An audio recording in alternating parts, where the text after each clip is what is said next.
Zambia, connecting you to the newsmakers and events that make news in the global village.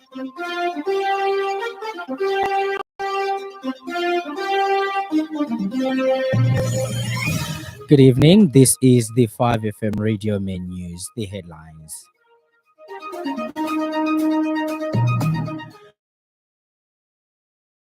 The penalty waiver period from 2 years to 3 years. Zambia Police Service warns the public on the growing number of fraud cases involving impersonation through social media.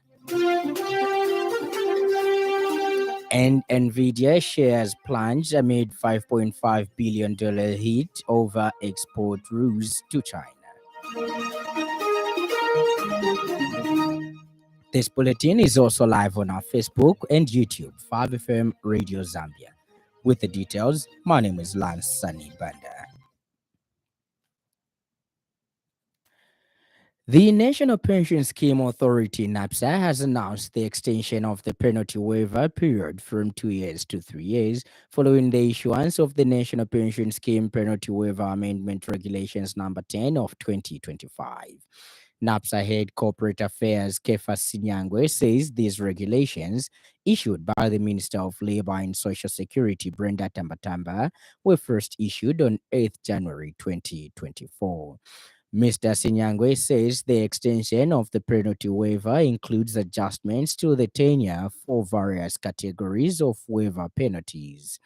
And Mr. Sinyangwe says as of 13th April 2025, a total of 1.73 billion kwacha in penalties has been waived, benefiting 7,240 penalty waiver applications.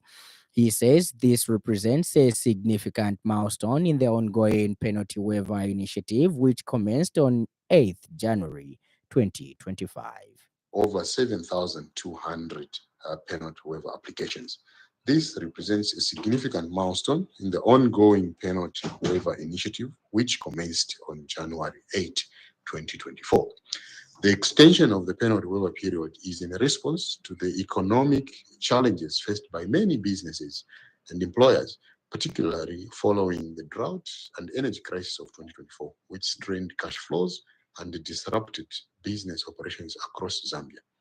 Employers are therefore urged to take advantage of the extension to benefit from this important initiative.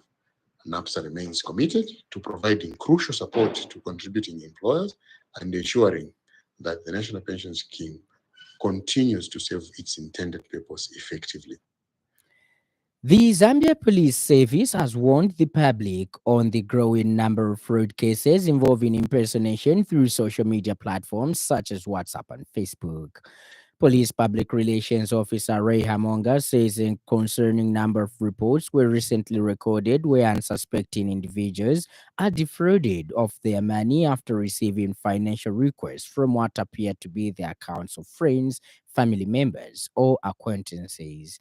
Mr. Hamonga says in many of these instances, the accounts used are either hacked or cloned by criminals who take advantage of the trust between the victim and the actual account holder.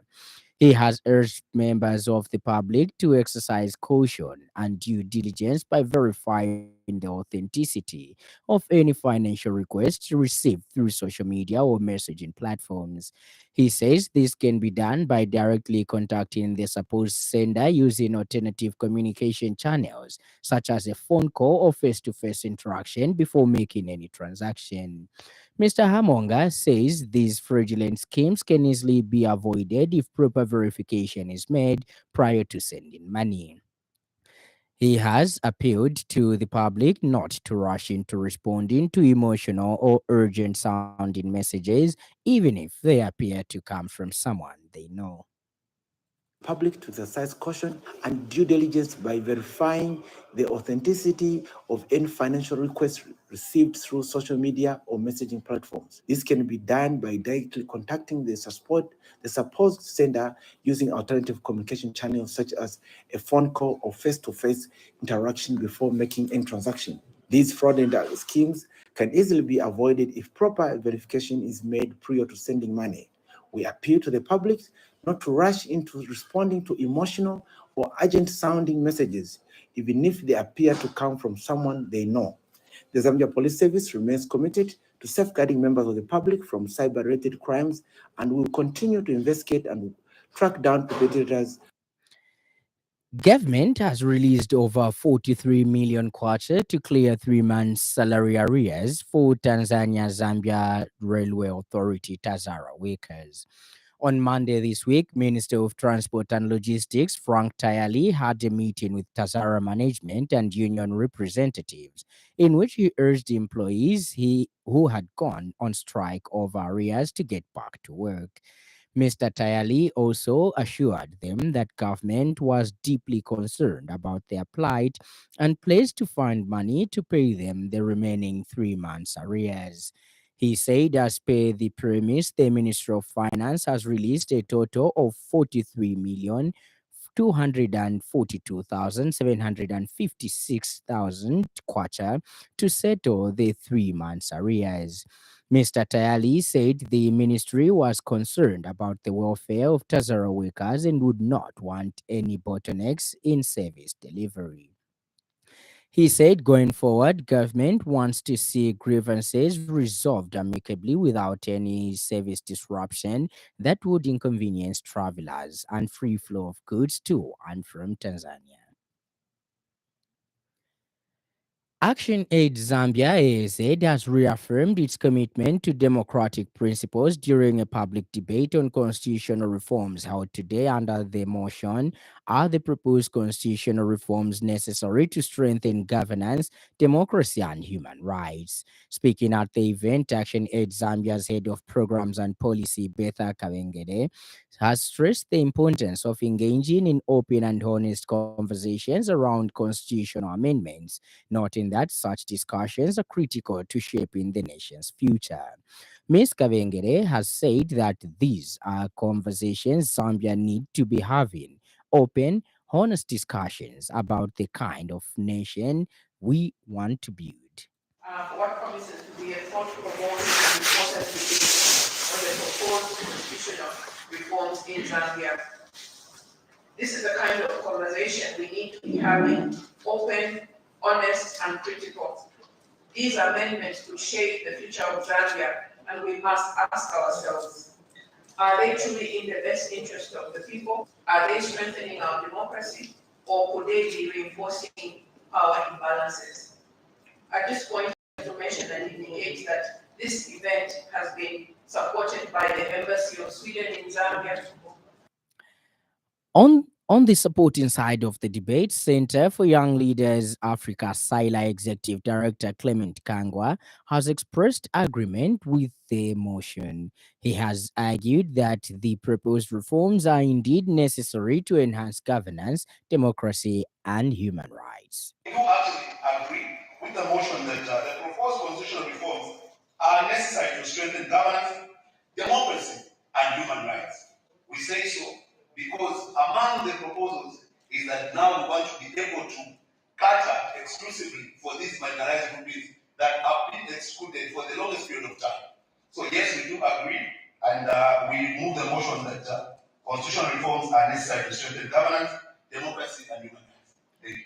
However, opposing views were also voiced. United Front for a Strong Foundation President Branch Sengalumbwe has cautioned that constitutional reforms should prioritize national interests rather than serving personal or partisan agendas.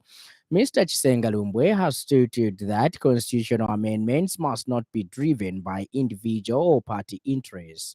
They must reflect the will and aspirations of the Zambian people. Society. The letter are the written items. This won't happen, that will happen, that will happen. Now, if a country has no traditions and culture, what you have is anarchy. Now, when we discussing the reforms, we must be thinking of the nation. And the nation is not born today. The nation of Zambia was partly born in 64, but even beyond that, before the colonialists came. Now, if we go to 64 and we discuss constitutional reviews, what we have created is a culture of constitutional reviews. And that culture embraces the most important issue about constitution review.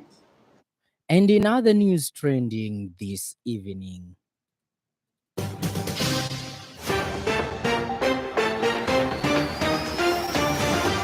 government, through the Road Development Agency RDA, has commenced the construction of the Mazabukato Plaza along Great North Road.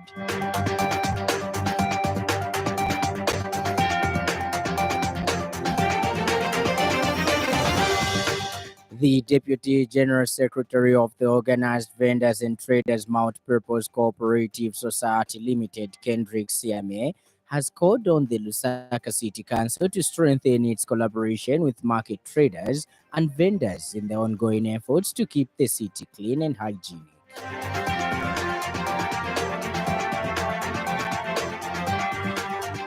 Up next, the business news. 5FM Radio Business News. We mean business. Keep you current in commerce, trade, and industry, local and global. It's our business to keep you informed about business. The government has reaffirmed its unwavering commitment to inclusive and equitable infrastructure development aimed at transforming rural communities and enhancing service delivery across the country. The assurance was made during a joint monitoring tour of strategic infrastructure projects under the Lake Tanganyika Development Project (LTDP) in Nsumbu, Nsama District. The delegation was led by Dr. Doti Chibamba, Permanent Secretary in the Ministry of Green Economy and Environment, and Professor Albert Malama, Permanent Secretary in the Ministry of Infrastructure, Housing and Urban Development. The team inspected ongoing works at Nsumbu Trades Training Institute, Kasaba Bay Secondary Boarding School, Nsumbu Market, and Tanganyika Road Station, all of which are being constructed with support from the African Development Bank, AFDB, and the Global Environment Facility, GEF. Mr. Chibamba underscored the government's commitment to delivering socio-economic infrastructure that empowers citizens and strengthens the conservation of natural resources. And Professor Malama highlighted the long-term impact of the infrastructure on the well-being of the over 156,000 people living around the Lake Tanganyika Basin. Northern Province Permanent Secretary Mr. Bernard Mpundu described the projects as a major milestone and a testament to government's deliberate investment in rural infrastructure transformation.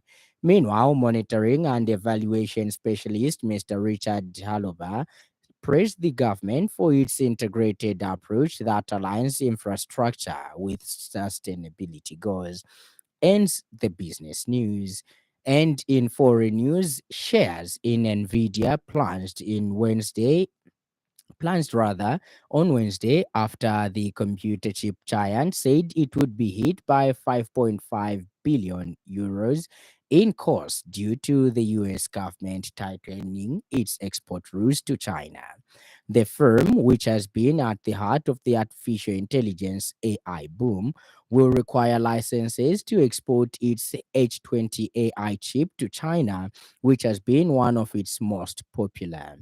The rules come as part of an escalating trade war between the US and China, with both countries introducing steep trade tariffs on each other, covering various goods. And in sports news, Benin's under-17 women's national team has arrived in Zambia ahead of Saturday's FIFA under-17 Women's World Cup third round first leg qualifier against the Copper Princesses at Levi Mwanawasa Stadium in Dola. The first batch of 20 players and officials touched down at Simon Mwansa Kapwepwe International Airport at 12:35 hours this afternoon, and the second batch of 23 team members is expected to arrive on Thursday around the same time. Tickets for Saturday's match are already on sale in all ShopRite stores countrywide via CompuTicket, with prices going for as low as 10 kwacha. The second leg of this two-legged encounter will be played a week later, with the aggregate winner advancing to the FIFA Under-17 Women's World Cup to be held in Morocco later this year. And now, the weather.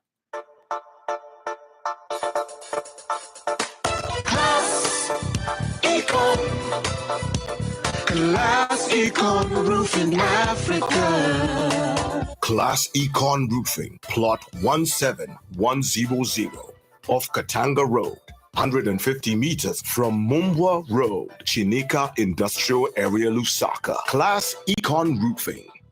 Class plus economy. Class Econ. Class Econ Roofing Africa. Class Econ. The evening is partly cloudy, slightly windy, and warm to mild with a slight chance of isolated rain.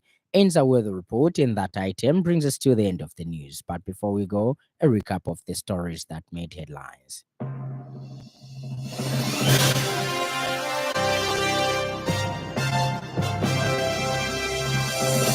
The National Pension Scheme Authority, NAPSA, has announced the extension of the penalty waiver period from 2 years to 3 years, following the issuance of the National Pension Scheme Penalty Waiver Amendment Regulations number 10 of 2025.